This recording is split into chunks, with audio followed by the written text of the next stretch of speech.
இல்ல தமிழகத்திற்கு நிதியும் இருக்கிறது, நீதியும் இருக்கிறது.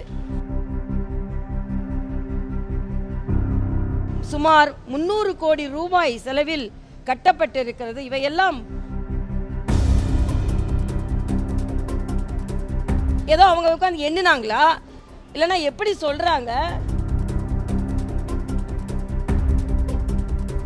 ஏதோ அவங்க உட்கார்ந்து எண்ணினாங்களா, இல்லைன்னா எப்படி சொல்றாங்க?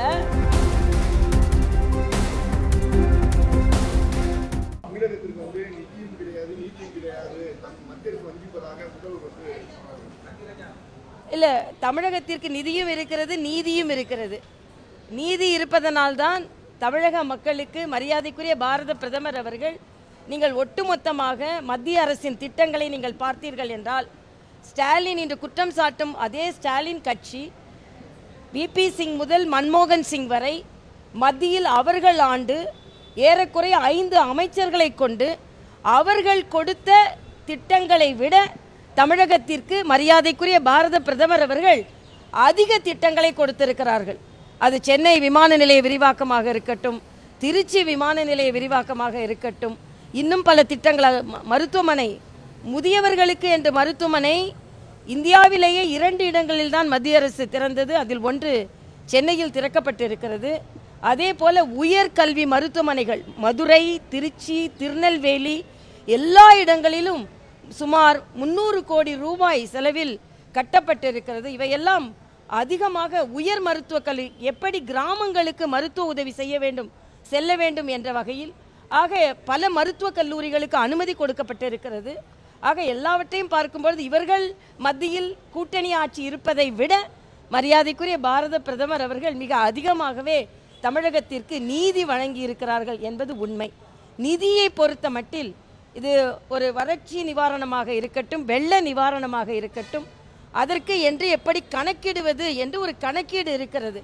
அந்த கணக்கீடின்படி நாம் வெள்ள நிவாரணத்திற்கு எவ்வளவு கொடுக்க வேண்டும், பேரிடர் நிவாரணத்திலிருந்து எவ்வளவு கொடுக்க வேண்டும் என்ற கணக்கீட்டின்படி அவர்கள் கொடுக்கப்பட்டிருக்கிறது. அதனால் நீதியும் கிடைத்திருக்கிறது, நிதியும் கிடைத்திருக்கிறது. ஸ்டாலின் இதை ஏதோ பொதுவாக தொடர்ந்து குற்றம் சொல்லிக்கொண்டே இருக்க வேண்டும். ஏனென்றால் மத்தியில் நல்லாட்சி நடந்து மறுபடியும் நல்லாட்சி வர இருக்கிறது. அதை பொறுத்து கொள்ளாமல் சொல்லிக் கொண்டிருக்கிறார்கள் என்பதைத்தான் நான் சொல்ல முடியும்.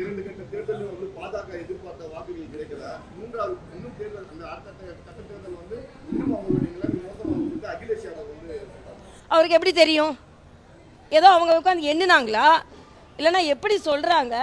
அதனால சும்மா இவங்களாம் ஒரு பொய் பிரச்சாரத்தை விட்டு அவர்கள் பரவ விட்டு கொண்டிருக்க சிதம்பரம் மாதிரி.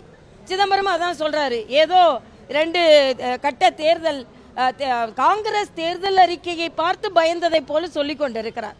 காங்கிரஸ் தேர்தல் அறிக்கையை தயாரித்ததில் காங்கிரஸை விட ஏதோ அவங்க உட்கார்ந்து எண்ணினாங்களா, இல்லைன்னா எப்படி சொல்றாங்க?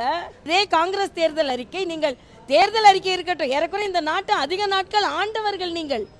இன்னைக்கு தான் உங்களுக்கு எல்லாம் ஞானோதயம் வந்திருக்குதா? ஆக இதற்கு முன்னால் என்ன திட்டங்களை தமிழகத்திற்கு கொண்டு வந்தீர்கள், என்ன வளர்ச்சியை கொண்டது? இதே சிதம்பரம் இத்தனை ஆண்டு காலம் நிதி அமைச்சராக இருந்து குறிப்பிட்ட ஒரு திட்டத்தை தமிழகத்திற்கு கொண்டு வந்தால் சொல்லட்டும். ஆக அவர்கள் ஆட்சி செய்யும் போது தமிழகத்தை முற்றிலுமாக மறந்தவர்கள் இன்று சொல்கிறார்கள் 2 ஃபேஸ் தேர்தலிலும் மரியாதைக்குரிய பாரத பிரதமர் நிச்சயமாக முன்னணியில் இருக்கிறார். இவங்களுக்கு எப்படி தெரியும்? ஆக இவங்க பின்னணியில் இருக்காங்க சொன்னா நாங்கள் முன்னணியில் தான் இருந்து கொண்டிருக்கிறோம் தெளிவாக எங்களால் சொல்ல முடியும். அதனால அவர்கள் இன்று தோல்வி பயத்தினால் இதெல்லாம் சொல்லிக் கொண்டிருக்கலாம்.